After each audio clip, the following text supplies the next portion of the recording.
ഈശോയിൽ ഏറെ സ്നേഹമുള്ളവരെ, ഓഗസ്റ്റ് 16 വിശുദ്ധ റോക്കിയുടെ തിരുനാൾ ദിനം. ഫ്രാൻസിലെ ഗവർണറുടെ ഏക മകൻ. എന്നാൽ മാതാപിതാക്കൾ മരിച്ചതോടെ ഭീമമായ സമ്പത്ത് മുഴുവനും ദരിദ്രർക്ക് ദാനം ചെയ്ത് ഫ്രാൻസിസ്കൻ സഭയിൽ വൈദികനായി. പ്ലേഗ് ലോകം മുഴുവൻ പടർന്നു പിടിച്ചപ്പോൾ വടക്കേ ഇറ്റലി മുഴുവൻ ഓടി നടന്ന് രോഗികളെ ശുശ്രൂഷിച്ചു. അവസാനം സ്വയം രോഗബാധിതനായി. ഒരു കാട്ടിൽ ഒളിച്ചു താമസിച്ചപ്പോൾ ഒരു നായയാണ് അദ്ദേഹത്തിന് ഭക്ഷണം എത്തിച്ചു കൊടുത്തിരുന്നത്.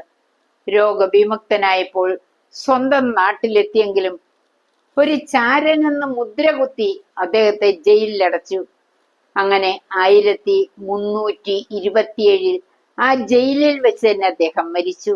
ഉർബൻ 8 പാപ്പ അദ്ദേഹത്തെ വിശുദ്ധനായി പ്രഖ്യാപിച്ചു.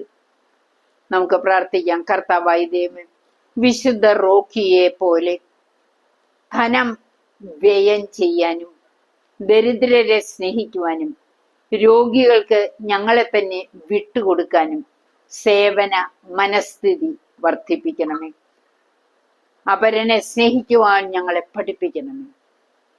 വിശുദ്ധ റോക്കി ഞങ്ങൾക്ക് വേണ്ടി പ്രാർത്ഥിക്കണമേ. പരിശുദ്ധമ്മയുടെ വലിയ സംരക്ഷണം എല്ലാവർക്കും ഉണ്ടാകട്ടെ. പിതാവിന്റെയും പുത്രന്റെയും പരിശുദ്ധാത്മാവിന്റെയും നാമത്തിൽ ആമേൻ.